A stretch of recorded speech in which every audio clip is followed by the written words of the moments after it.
بسم اللہ الرحمن الرحیم۔ حدیث نبوی صلی اللہ علیہ وآلہ وسلم ہے کہ معراج کی رات نبی پاک صلی اللہ علیہ وآلہ وسلم نے جنت کے دروازے پہ کیا کیا چیز کو لکھا ہوا دیکھا۔ حضرت انس رضی اللہ تعالیٰ عنہ فرماتے ہیں کہ آپ صلی اللہ علیہ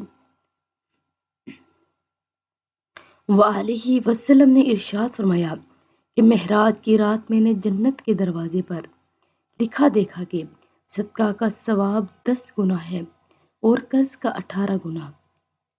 میں نے کہا جبرائیل کیا بات ہے، قرض صدقہ سے افضل کیسے ہے؟ تو کہا کہ اس لیے کہ سائل سوال کرتا ہے حالانکہ اس کے پاس کھانے کو ہوتا ہے، اور قرض لینے والا قرض اس وقت تک نہیں مانگتا جب تک اس کو واقعی ضرورت نہ ہو۔